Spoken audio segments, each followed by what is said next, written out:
समुच्चय बीजगणित यानी अलजेब्रा ऑफ सेट्स। पिछले वीडियो में हमने समुच्चय पे होने वाली एक संक्रिया सम्मिलन को पढ़ा था और आज की क्लास में हम लोग दो समुच्चयों का सर्वनिष्ठ यानी उसका इंटरसेक्शन देखने वाले हैं, इंटरसेक्शन ऑफ टू सेट्स देखने वाले हैं। तो इसकी परिभाषा पहले मैं देता हूं, फिर आपको मैं समझाता हूं। तो हम लोग इसकी परिभाषा ऐसे दे सकते हैं कि दो समुच्चयों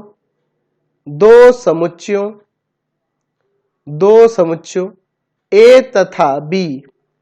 तथा बी का सर्वनिष्ठ यानी कि उसका इंटरसेक्शन सर्वनिष्ठ उन सभी अवयवों का समुच्चय है जो ए और बी इन दोनों समुच्चयों में है, दोनों में उभयनिष्ठ हो। दोनों में यानी कि उन दोनों में कॉमन है, उभयनिष्ठ है। ठीक है ना जी। जैसे मान लीजिए मैं यहां पर एक सेट लेता हूं जिसमें एलिमेंट मैं ले लेता हूं 1 2 3 4 5। मैं एक बी सेट लेता हूं जिसमें एलिमेंट है 4 5 6 7। तो जब यहां पर ए और बी के इंटरसेक्शन की बात करेंगे तो उसका सिंबल देखिए, इंटरसेक्शन का सिंबल ये होता है। ठीक है ना जी। तो ये एक समुच्चय होगा, ए इंटरसेक्शन बी एक समुच्चय होगा जिसमें दोनों समुच्चय के एलिमेंट शामिल होंगे। तो दोनों समुच्चय में कॉमन एलिमेंट देखो, दोनों समुच्चय के उभयनिष्ठ एलिमेंट देखो, तो उभयनिष्ठ एलिमेंट है 4 और 5 जो दोनों में होंगे, वो है ना। जो एक्स्ट्रा बच जाएंगे उनको छोड़ देना है, यानी कि दोनों में जो कॉमन एलिमेंट्स होंगे ना उनका समुच्चय आपका क्या कहलाता है, उसका सर्वनिष्ठ कहलाता है। तो आप इसमें ये भी लिख सकते हैं यहां पर कि सर्वनिष्ठ को संकेत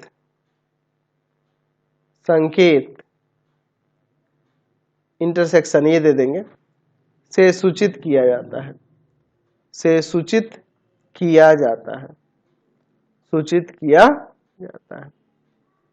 यानी कि अगर आपके पास ए और बी दो सेट हो तो उनमें जो कॉमन एलिमेंट होंगे ना उसी का समुच्चय आपका इंटरसेक्शन कहलाता है।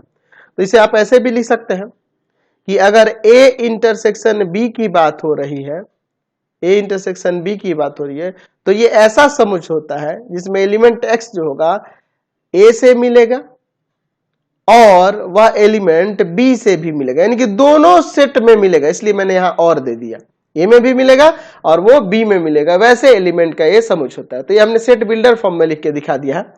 हम लोग यहाँ पे ऐसे लिख सकते हैं, इसका मतलब कि अगर मान लीजिए कोई एक्स एलिमेंट है जो ए इंटरसेक्शन बी में मिल रहा है, तो इंप्लाइज एंड इंप्लाइज बाई वहां कह सकते हैं कि एक्स जो होगा बिलोंग करेगा ए में और एक्स जो होगा बी में भी बिलोंग करेगा, क्योंकि अगर वो इंटरसेक्शन में मिल रहा है उनके तो वो दोनों समुच्चयों में बिलोंग करेगा, या दोनों समुच्चयों में मिल रहा है तो वो उसके इंटरसेक्शन में बिलोंग करेगा। इंप्लाइज एंड इंप्लाइज बाई का मतलब है ना कि ये इसको इंडिकेट कर रहा है, ये इसको इंडिकेट कर रहा है। ठीक है ना जी, समझ रहे हैं बात को।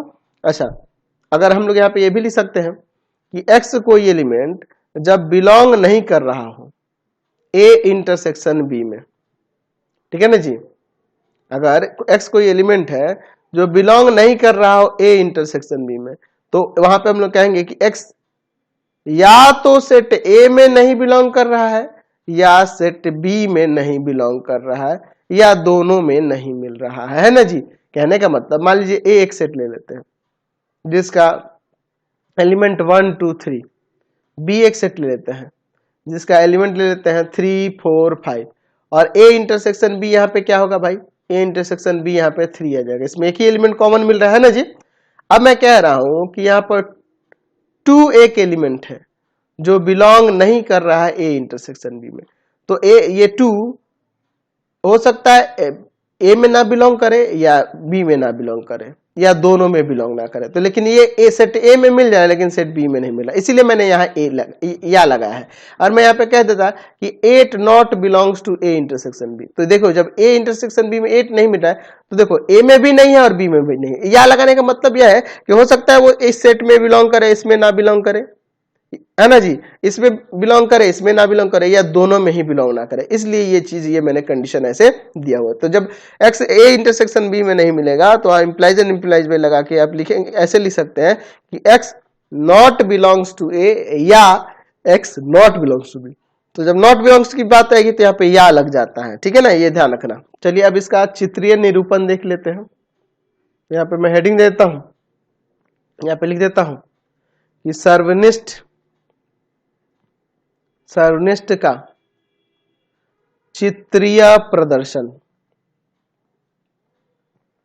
चित्रीय प्रदर्शन।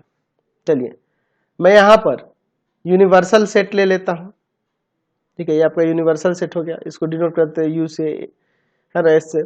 चलिए मैं यहां कह रहा हूं कि ए इंटरसेक्शन बी जब ए सब प्रॉपर सबसेट हो बी के, यानी कि ए के सभी एलिमेंट बी में हो लेकिन बी में कम से कम ऐसा एलिमेंट हो जो ए में ना हो।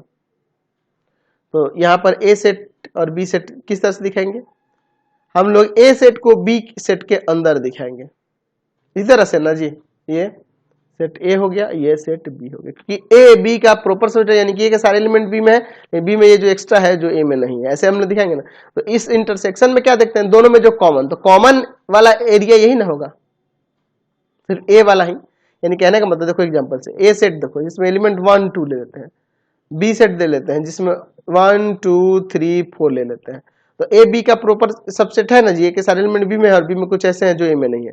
या जब इंटरसेक्शन निकालेंगे तो क्या आ जाएगा, यहाँ पे इंटरसेक्शन दोनों में जो कॉमन होगा 1 2, यानी कि फिर हमारा सेट ए ही आ जा रहा है, तो इसीलिए ए को छायांकित किए हैं। तो हमने यहाँ पे एक और कंक्लूजन निकाल लिया कि अगर यहाँ पर ए इंटरसेक्शन बी की बात होगी तो ये हमेशा ए के बराबर होगा जब ए प्रॉपर सबसेट हो बी के। चलिए अब दूसरा वे ना रख देखते हैं। चलिए मैं यहां पर यूनिवर्सल सेट ले लिया, मैं यह कह रहा हूं कि ए इंटरसेक्शन बी जब बी प्रॉपर सबसेट हो ए का, तो इसको कैसे दिखाएंगे, ये सेट ए होगा और इसी के अंदर हो जाएगा सेट बी, क्योंकि बी के सारे एलिमेंट ए में है, ठीक है ना जी, इस तरह से। तो यहां पर इन दोनों के इंटरसेक्शन में ये ना साइडेड होगा जी, क्योंकि बी के सारे एलिमेंट ए में है, तो दोनों में कॉमन एलिमेंट बी वाले ही एलिमेंट कॉमन होंगे ना जी, बी वाले एलिमेंट ही कॉमन होंगे। यानी कि इस प्रकार हम लोग कह सकते हैं कि अगर ए इंटरसेक्शन बी की बात होगी तो उसका वैल्यू बी हो जाएगा जब बी प्रॉपर सबसेट हो ए का, तब। समझे ना बात को, है कि नहीं, क्लियर है। चलिए अगला देखते हैं, चित्रीय प्रदर्शन। हम लोग अब बात करते हैं, ये यूनिवर्सल सेट ले लीजिए पहले।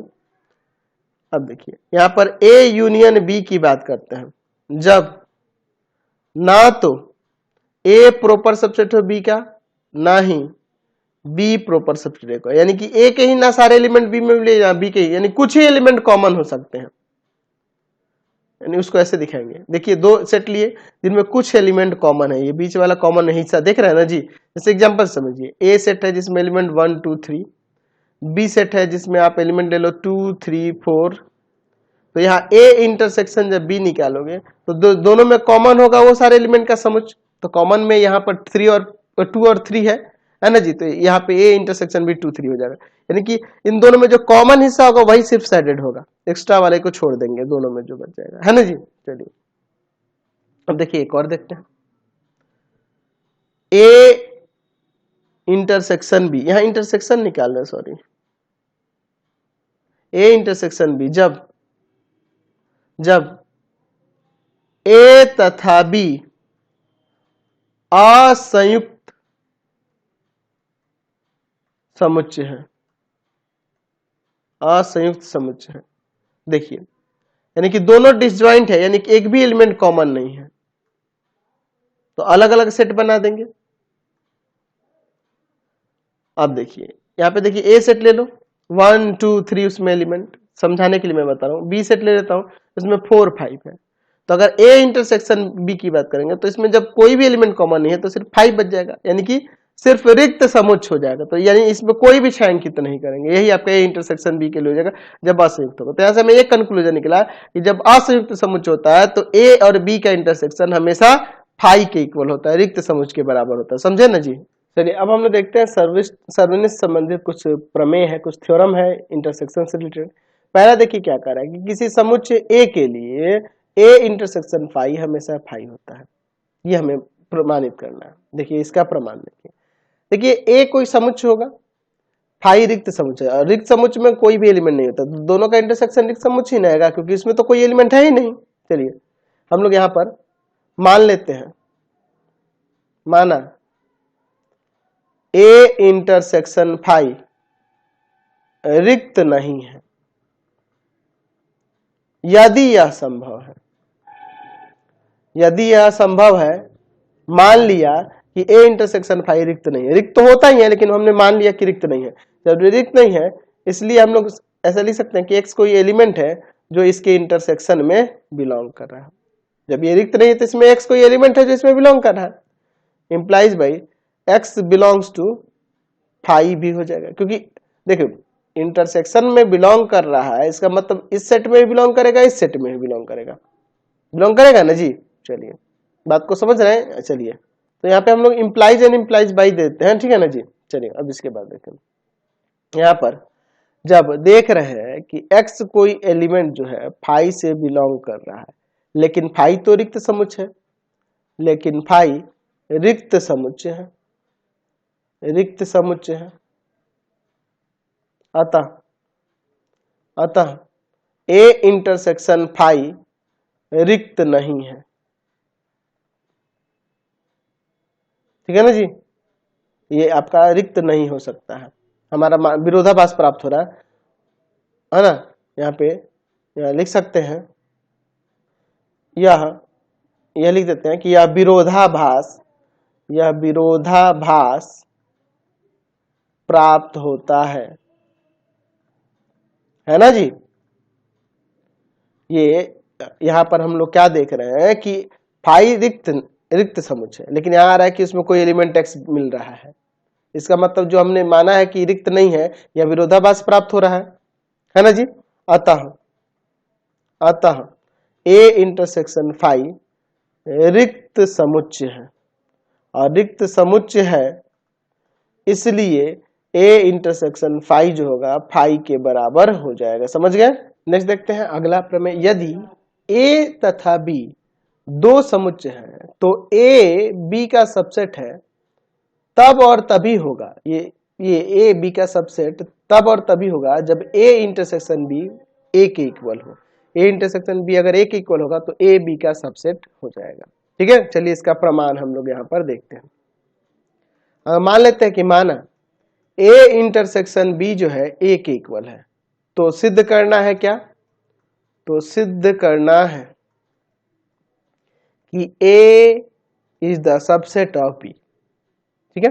चलिए अब इसका हम लोग यहाँ पे देखते हैं। हम लोग यहाँ पे मान लेते हैं कि एक्स कोई एलिमेंट है जो सेट ए में बिलोंग कर रहा है, तो इम्प्लाइज बाई यहाँ लिख सकते हैं कि एक्स जो एलिमेंट होगा वह ए इंटरसेक्शन बी में भी मिलेगा। क्यों?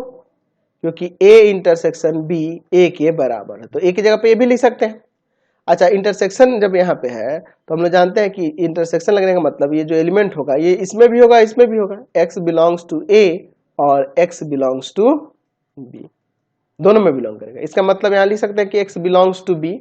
इसका मतलब यहाँ से हो नहीं गया, जब एक्स एलिमेंट ए में मिला है और बी में मिला है तो ए बी का सबसेट नहीं हो जाएगा। अच्छा, इसका विलोम भी हम लोग देख सकते हैं। हम लोग इसका विलोम को देख लेते हैं। विलोमतः यदि A is the subset of B तो सिद्ध करना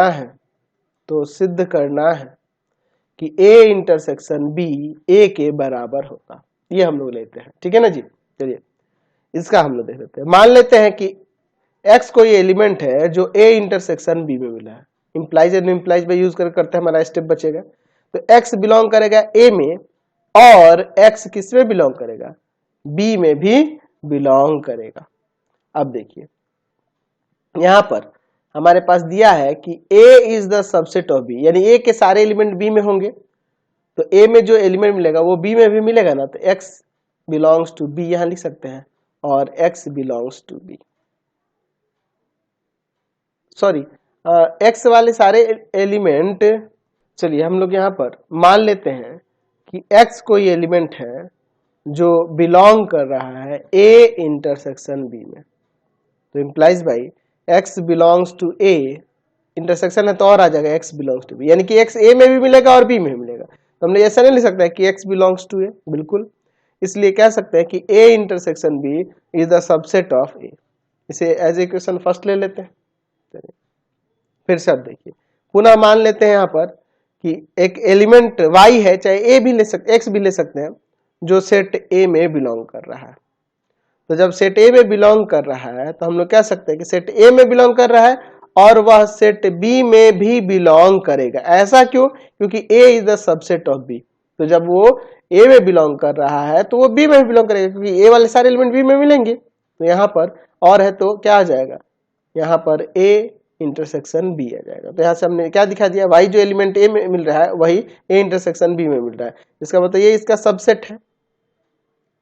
तो एक और दो से क्या हो जाएगा, एक तथा दो से, इन दोनों से देखेंगे तो हो जाएगा ए इसके सबसेट है, ये इसका सबसेट है, यानी कि A intersection B equal to में ए हो जाएगा जब ए आपका सबसेट हो बी का। समझ गए? चलिए नेक्स्ट क्वेश्चन देखिए, नेक्स्ट प्रमेय देखते हैं 3 नंबर। यदि ए बी सी तीन इस प्रकार के समुच्चय हैं, जब सी सबसेट हो ए का और सी सबसेट हो बी का, तो सी सबसेट होगा ए इंटरसेक्शन बी का। ये हमें सिद्ध करना है। चलिए हम लोग इसका यहाँ पर प्रमाण देखते हैं। मान लेते हैं कि यहाँ पर x कोई एलिमेंट है जो सेट C से बिलोंग कर रहा है, जो सेट C से बिलोंग कर रहा है, तो implies by x belongs to A भी लिख सकते हैं। क्यों? क्योंकि C सबसेट है A का, तो जो एलिमेंट C में मिलेगा वो A में भी मिलेगा। अच्छा, पुनः हम ये भी लिख सकते हैं कि x जब x बिलोंग कर रहा है C में, तो x B में भी बिलोंग करेगा। क्यों? क्योंकि हमारे पास C is the subset of B भी दिया है, इसलिए x बिलोंग कर जाएगा A इंटरसेक्शन B में भी। दोनों के इंटरसेक्शन, क्योंकि A में भी मिला है B में मिला है, यानी कि दोनों के इंटरसेक्शन में भी मिलेगा, है कि नहीं? मिलेगा ना जी। तो इसका मतलब यहां लिख सकते हैं कि अतः C सबसेट हो जाएगा A इंटरसेक्शन B का। समझे ना जी? चलिए नेक्स्ट देखते हैं 4 नंबर। यदि A इक्वल टू B हो तो किसी समुच्चय C के लिए A intersection C B intersection C के बराबर होगा। चलिए हम लोग इसका यहाँ पर प्रमाण देखते हैं। मान लेते हैं कि एक कोई एलिमेंट x है जो बिलोंग कर रहा है A इंटरसेक्शन C में, ठीक है। तो यहाँ पर implies and implies by use करने से हमारे स्टेप कम हो जाते हैं। x बिलोंग्स टू A और x बिलोंग्स टू C भी हो जाएगा।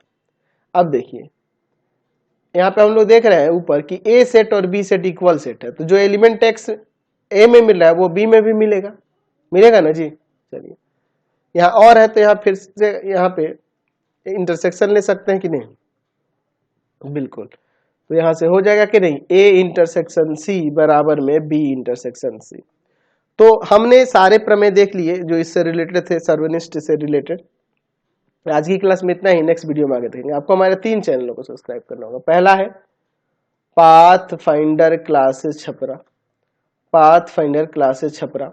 दूसरा है आपके पास भारती भवन रविकांत सर, भारती भवन रविकांत सर, रविकांत सर। और तीसरा चैनल है Ravikant sir RD Sharma solution, RD Sharma solution, RD Sharma solution. तीनों चैनलों को सब्सक्राइब कर लेंगे। इससे रिलेटेड वीडियो के लिए सीधे डिस्क्रिप्शन में, इससे रिलेटेड नोट्स के लिए गूगल पे जाकर सर्च करेंगे www.ravikantsir.in और यहाँ जाकर आप सभी क्लासेस के नोट्स उनके पीडीएफ को डाउनलोड कर सकते हैं, पढ़ सकते हैं। इंस्टाग्राम और फेसबुक पे जाकर पाथफाइंडर क्लासेस छपरा को लाइक एंड फॉलो करना नहीं भूलेंगे।